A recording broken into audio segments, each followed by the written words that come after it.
अस्सलाम वालेकुम पाकिस्तान, आप देख रहे हैं सुबह की सोच और मेरे साथ हैं गजल अशरफ और मेरे साथ हैं जी हसनैन लियाकत। अस्सलाम वालेकुम, गुड मॉर्निंग, वेलकम टू सुबह की सोच। उम्मीद करते हैं कि आप सब ठीक ठाक होंगे। आज है मंडे और आपके दिन का आगाज हो चुका होगा या फिर होने वाला होगा, तो हमने सोचा हम भी थोड़ा सा पार्टिसिपेट करते हैं बीच में। बिल्कुल ऐसी है और मंडे को आपकी एनर्जी का लेवल डिफरेंट होना चाहिए। उसकी वजह यह है कि आप एक या दो Weekends आए छुट्टियों के होते बाद हो, आते हैं, बिल्कुल। तो आप एक नई एनर्जी के साथ मंडे का आगाज करें। इस वजह से हम भी यहाँ पे मौजूद हैं। वैसे नॉर्मली मंडे को एनर्जी इस वजह से भी डाउन होती है कि आपकी जो नींद की रूटीन है वो काफी ज्यादा अप एंड डाउन होती है, लेकिन हम जब सुबह सुबह आते हैं तो आपको भी अपनी रूटीन हमें देख के कम से कम ठीक करनी चाहिए। एग्जैक्टली और फिर आज हमारे पास सोशल स्टोरीज भी बहुत जबरदस्त हैं, तो आपकी एनर्जी वैसे ही अच्छी होने वाली है। शुरू करते हैं जी सिंध से।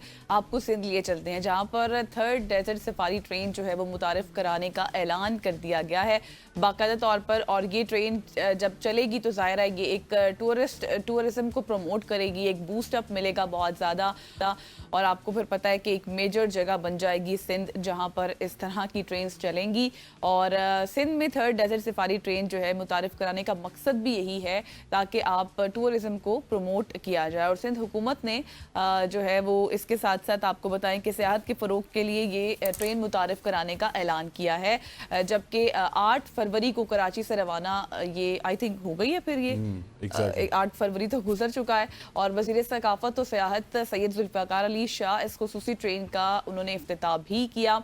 और साथ ही साथ आपको ये भी बता दें कि ये ट्रेन हैदराबाद, मीरपुर खास और छोर के रास्ते से गुजरते हुए बहुत से जो रिजॉर्ट्स हैं वहाँ तक पहुँची और फिर अब आने वाले दिनों में भी पहुँचेगी, जहाँ सयाहों के लिए क़याम का भी बंदोबस्त होगा। और सफ़र के दौरान सयाहों को सिंध के रंगारंग सकाफती विरसे और खूबसूरत सहराई मनाजिर से लुत्फ़ अंदोज़ होने का मौका भी मिलने वाला है। और सिंध टूरिज्म डेवलपमेंट कॉरपोरेशन के मुताबिक इस सफारी ट्रेन की टिकट 30,000 रुपये फी मुसाफिर मुकर्रर की गई है। टिकट वैसे थोड़ी ज्यादा है ना? टिकट ज्यादा है, बिल्कुल ऐसी है। और रेलवे हुकाम के मुताबिक पहली सफारी ट्रेन की तमाम नशिस्तें पहले ही फरोख्त हो चुकी थी और 7 फरवरी को इसका आजमाइशी सफ़र भी किया गया। और ये मंसूबा यकीनी तौर पे पाकिस्तान की जो सफारी ट्रेन है उसके मुस्तकबिल और जो सियाती पुरकशिश है पाकिस्तानी मुकामात को सियाहत के लिए पुरकशिश बनाएगी।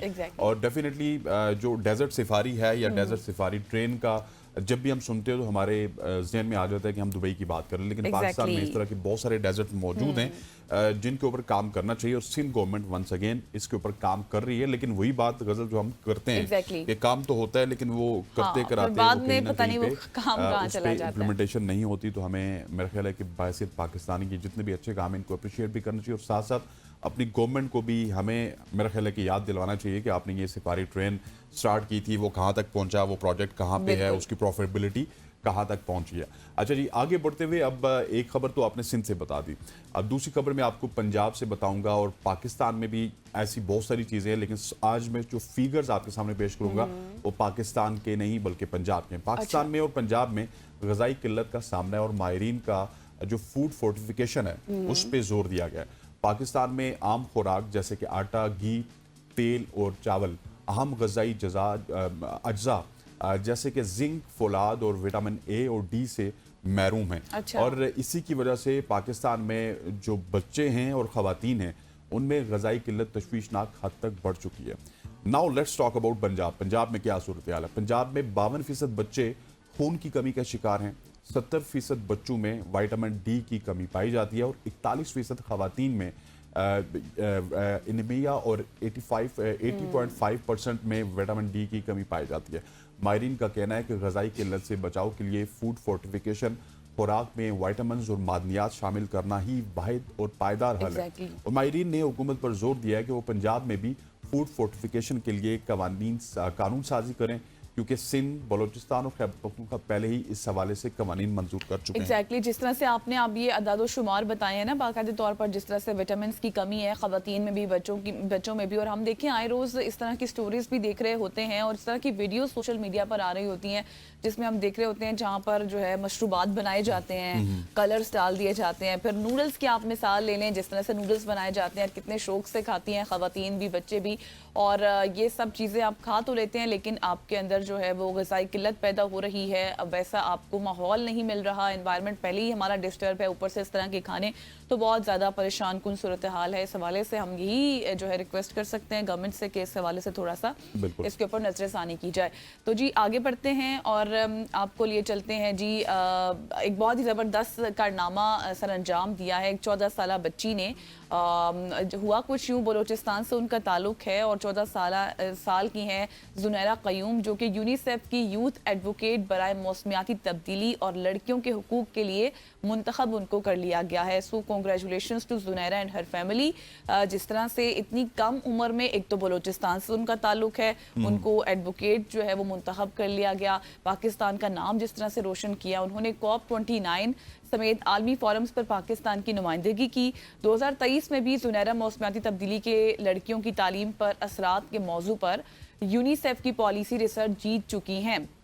यूनिसेफ के हवाले से तो आपको सबको पता है कि यूनाइटेड नेशन का ये के साथ मुंसलिक है और ये बच्चों का एक इदारा है जिसमें बच्चों की देखभाल और तमाम तर सूरत हाल देखी जाती है। और यूनिसेफ पाकिस्तान के सरबराह अब्दुल्ला फाजिल ने जुनैरा के किरदार को सराहते हुए कहा कि वो नौजवानों को बाइख्तियार बनाने में बहुत इंपॉर्टेंट रोल भी प्ले कर रही हैं। एब्सोल्युटली ब्रिलियंट जुनैरा, आपको बहुत बहुत मुबारक हो। इससे पहले हमने 2-3 दिन पहले आपकी अलीज़ हयात से मुलाकात करवाई थी, जो कि हाँ। यूनाइटेड नेशन में पाकिस्तान की सफ़ीर और वो भी सबसे कम उम्र तरीन सफ़ीर हैं। और ये जब 14 साल में अब जुनैरा बनी है तो ये यूनिसेफ में भी एक अपने तय एक बहुत बड़ा रिकॉर्ड है। और सबसे बड़ी बात बलोचिस्तान से उनका ताल्लुक है। आपको पता है कि बलोचिस्तान के जो हालात है वो आपके सामने, लेकिन इस तरह से जो इंडिविजुअल ब्रिलियंस है पाकिस्तान में, ये बहुत ज़्यादा देखने को मिलती है और ये पाकिस्तान के लिए, पाकिस्तान के फ्यूचर के लिए बहुत ही अच्छा इकदाम है। आगे बढ़ते हुए एक ऐसे मुनफरिद कारनामे की बात करूंगा। हमारे यहाँ ना मतलब चीज़ों को जिद्दत की नज़र से बहुत कम देखा जाता है। बिल्कुल, एग्जैक्टली। लेकिन मेरे पास एक ऐसी टीचर हैं जो कि इस वक्त सोशल मीडिया पे बहुत ज़्यादा वायरल हैं, ये स्टोरी है इस वक्त मेरे पास, जिन्होंने मतलब टीचिंग का भी ना एक मुनफरिद अंदाज, एक नया अंदाज सबके सामने रखा है। स्पेन की एक पुरजोश साइंस टीचर वेरोनिका की बात करेंगे, जिन्होंने जो इंसान का लिबास होता है ना, जिसको आप कहते हैं जी के मतलब आप ये कहें कि इंटरनल जो इंसान की सूरत हाल होती है वैसा उन्होंने लिबास देवतन कर लिया। एग्जैक्टली, और ये इस तरह का लिबास उन्होंने ज़ेरे तन किया। और 2019 में तदरीस का ये मुनफरिद अंदाज जो सोशल मीडिया पर वायरल हुआ, उन्होंने इंसानी एनाटॉमी वाला body suit, anatomical body suit जिसे कहते हैं, पहनकर अपने क्लास के तलबा को जिस्मानी आज़ा की साख समझाने का अमली तरीका अख्तियार किया।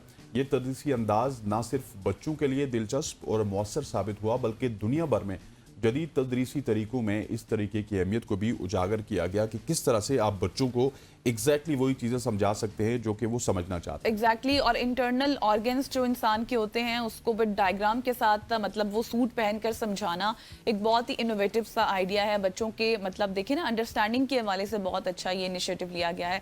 सो वेल, हम यही जो है विश करते हैं कि बच्चों को इससे भी समझ आ जाए और आगे भी ऐसे तरक्की करते जाएं। और अब आपको हम मिलवाते हैं जी आगे बढ़कर एक फ्रॉक से जो कि बहुत ही नाराज और गुस्से वाला है। गुस्से वाला है, ठीक है। exactly. और गुस्से वाला हमेशा से वो नाराज रहता है और नाराज ही नजर आने वाला मेंढक है ये, जिसको हम कहते हैं जी ब्लैक रेन फ्रॉग।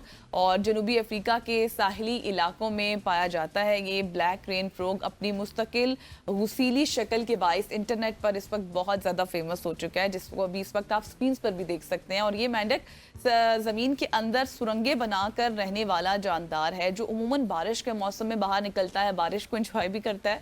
और अगर ये किसी खतरे को महसूस करे तो अपने जिस्म को फुलाकर दुश्मन को खौफजदा कर देता है। इतनी ज़्यादा इसके अंदर ये सलाहियत है। और 20 सेंटीमीटर गहराई तक ज़मीन में दब जाने की सलाहियत भी रखता है। और ये एक नायाब मेंढक है जो बहुत कम देखा जाता है पाकिस्तान में, तो ज़ाहिर है हाँ, इस तरह की बिल्कुल ये अफ्रीका में पाया जाता है। अगर पाकिस्तान में इतनी नाराज शक्ल हम देखेंगे तो हम पता नहीं इसका क्या कर देंगे। लेकिन अफ्रीकन है, वो इसकी कदर भी करते हैं और वहाँ पे वैसे भी जंगली हयात के हवाले से बहुत ज़्यादा काम किया जाता है। और ये मेंढक बहुत ही अजीब व गरीब सा है ना, मतलब जब देखने में भी आप देखिए काफ़ी ज़्यादा डिफरेंट भी है ये।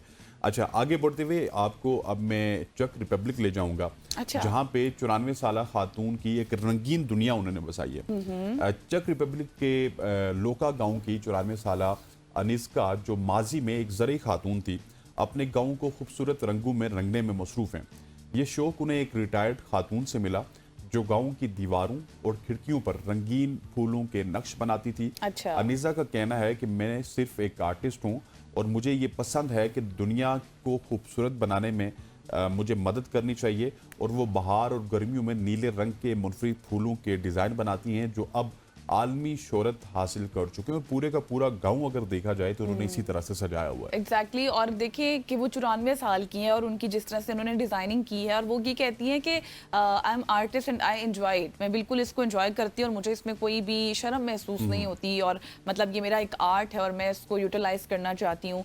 और बहुत ज़बरदस्त काम करती हैं, तो हम इनके लिए भी यही विश करते हैं कि अल्लाह ताला इनको लंबी ज़िंदगी दें और आगे भी ऐसे ही ये पेंटिंग्स कर कर सराहती रहें लोगों को। अब आपको लिए चलते हैं जी ऑस्ट्रेलिया, जहाँ पर हुआ कुछ यूं कि बहुत सी खूबसूरत सी एक झील है और उसका कलर भी जो है वो पिंक कलर का है। आपने कभी वाह। पिंक कलर की इस तरह की झील देखी हो पिंक पाकिस्तान में? पिंक कलर वैसे खवातीन को बड़ा पसंद है ना, है। एग्जैक्टली कपड़े देखते हैं लेकिन झील नहीं देखते। एग्जैक्टली तो झील जी अब आपको देखने को मिल सकती है और वो है भी पिंक कलर की, जो मिडल आइलैंड पर वाक़ है। और ये झील अपनी जो है बिल्कुल पिंक कलर की वजह से, गुलाबी रंगत की वजह से इस वक्त पूरी दुनिया में फेमस हुई हुई है। और माहिरीन के मुताबिक इसका रंग जो है माइक्रोलेज और मखसूस बैक्टीरिया की मौजूदगी की वजह से है, जो नमकीन पानी में मखसूस केमियाई रद्द-ए-अमल पैदा करते हैं। और ये झील फ़ज़ा से दिलकश नज़र आती है, यानी कि अगर आप इसको हाइट से देखेंगे तो बहुत खूबसूरत मंजर नजर आएगा और कुदरत के हैरत अंगेज अजायबात में शुमार होती है। बिल्कुल ऐसे जी। फबी ये आलाई रब्बी को मातू का ज़िबान। बिल्कुल। और तुम अपने रब की कौन कौन सी नेमतों को जुटलाओगे।